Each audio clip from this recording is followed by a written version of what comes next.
Assalaamu calaykum waraxmatullaahi wabarakaatu. Waa idin salaamay dhammaantiin meel walbada adduunka ka joogtaan. Kusoo dhawaada ayaa Nuura Cooking. Maanta waxaa sameynayaa baasto aad iyo aad u mac. Baastadan waxaa la dhahaa waxaa haysatid sameyso, waxaa haysatid oo guriga ku yaalo maqaasiinka kuugu jiro, pantry kuugu jiro ka sameysaa la dhahaa. Haddii aad tahay qof mashquul ah, labada week mise week hal mar soo adeegto, adeega uu gabagaba kaa marayo, waxyaalaha camal ah kuu soo harayo. Marka waxaan ku tusaaya maanta waxaa ka samaysan kartid insha Allah haddii aad tahana yacni qof maalin walba suuqa aado yacni ayadoo fresh ah u bedelan kartaa ka samaysan kartaa ma fahantay. Marka insha Allah aaday u macdahay dhadhankeeda samayskeedana aad u fudud yahay insha Allah hadda arkeena waxaan ka sameeyay koob iyo bar oo cheese ah. Cheeska mozzarella isticmaalo hal koob iyo bar iyo hal baakad oo baasta ah, afar koob oo yaanyo ah, laba gasacdood oo tuuna ah. Tuunada daartid fresh isticmaal, yaanyadan fresh isticmaal hadaa rabtid saan hore kuugu sheegay fresh waa isticmaali kartaa iyo saliid toon toonta yacni iyadoo shiidan oo suuq lagu gadaa jirto aad filinjeerka iska gashanaysaa. Haddii fresh ah haysatidna freshka ku sameyso kasii fiican. Waxaan ku darayaa reexaana ku daray reexaana oo maleynaa parsley marka ayadoo shiidan aad ku darsan kartaa oo yacni la soo qalajiyo haddii aadan haysanin mid fresh ah oo mararka qaarkood wax fresh ku yaalo. Marka waxaa isticmaalaysaa ayadoo la soo shiiday ama ayadoo fresh hadaa haysatidna kaba sii mac. Baastada waa kaasaa yaanyada waa taasaa yaanyadaas ku daray oo crush tomatoes yaany shiishid ma ah waa yaanyo caadi ah oo la soo jajabiyay waaye. Qiyaasteedana waa afar koob waa kaasaa fresh haddii aad rabtidna waa u bedelan kartaa adiga afar koob ama aad sameysanaysaa oo yaanyo shiidan ah. Waa taasaa waxaan ku darayaa butter aan ku darayaa yacni butterku waa iska dhaafi kartaa haddii aadan rabin. Waxaa butterka ugu darayaa waxay tahay si ay dhadhan ugu yeesho maadaama tuunada aysan ahaynin yacni fat ayna lahaynin dufan badan ma laha soo marka saliid yarna waan ku daray saliid iyo butter yar aan isku daray hal qaado waa labadoodaba hal qaado saliid hal qaado butter iyo hal xabo oo basal ah. Markii basasha xoogaa bislaatay tuunaan ku daray waxaan ku daray tuuna ahayd tuun yaraa ku daray caraf guriga dhan soo carfahay hadda waa yaabisaa. Okay haddana waxaan ku darayaa labada gasacdood oo yacni oo tuunada ahayd aan ku daray xoogaa yaraa isku shiilaya. Markii wax yar aan isku shiilo kadib waxaan ku darayaa hadii labadoo daqiiqo camal kariska ma ka badanayay yacni hadhow inoo karsameysaa soo maamulka wax walba lagu wada daro aa la isku shiilaa si fiican loo shiilaya.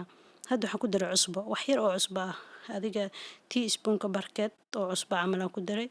iyo intaas in la eg oo filfil ah wax yar oo filfil ah qaandada afkeeda camal oo filfil ah. Filfisha aad ay u fiican tahay cuntadan waxay ku daraysaa heat yacni kuleyl yar oo laga dareemeynin oo zaid ahaynin ay ku daraysaa iyo dhadhan aad u fiican waa jeclaa filfisha. Kadib markii aan si fiican u walaaqo subagii iyo maxaa la dhahaa subag buurihii iyo saliidii iyo toontii iyo alaabtii oo dhan wixii oo dhan markaan isku dardaray kadib waxaan ku darayaa basil shiidan aan ku darayaa basil reexaan waaye shiidan aan ku daray iyo wax yar oo yacni oregano ah oo shiidan iyo wax yar oo basbaas oo shiidan qof basbaas jecel maanta joogo marka basbaasaa loogu darayaa ma fahanteen. Hadaa rabtiin basbaaska waa iska dayn kartiin oo aadan basbaas jeclaynin waa iska dhaafi kartaa basbaas. Okay afartii koob oo yaanyo ahayd aan hadda ku daray tuunada waa wax walba ku soo daray xawaajiyaasheeda dhan waa u soo dhameeyay soo maaha hadda waxaan ku daray yaanyada yacni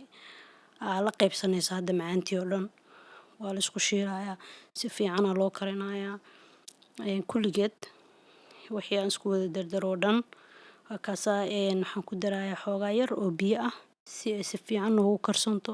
yaanyadana ay karsanto oo inoo macaanaato suuga ishcalaa meesha ka soo baxdo. Okay hadda waxaan ku daray parsleyga idin tusaaye oo freshka ah ku daray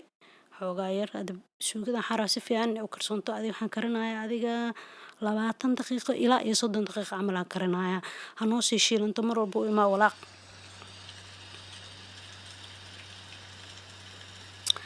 Meeshaas waxaa ku jiray biyo cusbo leh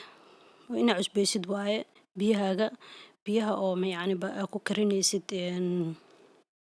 baastada waa inaa cusbo iskaga dartaa haddii kale baastada dhadhan ma yeelanayso. meeshaan waxaa ku qoran inta daqiiqad oo baastada aad karinaysid baakaday ku qoran tahay mar walba baakada aad soo gadatid oo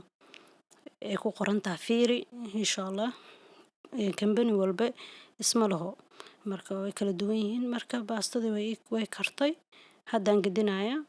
waxaan ku daray suugadii aan ku darayaa hadda suugadii iyo baastadii baan isku daray kadib si fiican aan u walaaqayaa kadib waxaan ku darayaa wax yar oo saliid zaytuun aan ku daray aniga daay saliidda kama badani suugada soo hadda wax yar ku darayaa oo qiyaas ah oo dhadhan u yeesho waxaan ku darayaa cheese aan ku darayaa cheese-ka kulligiis ma ku wada darayo xoogaa yaraan kaga darayaa waxaan rabaa dhaxda inay ka gasho cheese-ka korkana aan uga shubo ay macaan isku noqdaan waxa dhan fahamtay marka korkoo kaliya uguma shubaya dhaxdana waa uga shubayaa marka waa kaas waxaan ku shubay weelkii aan ku dubi lahaa ayaan ku shubtay baastadii oo dhan ovenkaan geliyey ovenka waxaan geeyey dab dhexdhexaad ah 350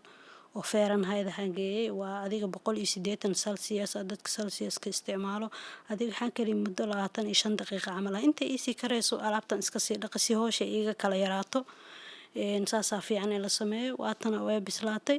25 daqiiqo kadib saanay ku soo baxday korka ay ka guduudatay macaan ay noqotay cheese-kii ku dhalaalay kaala aragan ku dhahay anaan tijaabinayo hadda okay macaan waa ujeedin si cheese-ka u dhalaalo u jijiitamayo mozzarella sida laga rabo waa way jijiidantaa mar walba baasta okay marka insha Allah waxaa samaysatiin ii sheega markuu adeegiina gabagaba idinka marayo maxaa isku tuurtiin maxaa reerka u samaysiin maxaa naftaada u samaysataa hoos ku soo qoro insha Allah haddaa cusub tahay subscribe garee gambaleelka taabo si aa u ogaatid mar walba markii aan yacni wax soo dhigo saa u aragtid gambaleelka taabo insha Allah haddaa ka heshay like saar dhammaantiin waa mahadsantihiin kheyr ayaan idiin rajeynayaa asalaamu calaykum waraxmatullaahi wabarakaatu mac salaama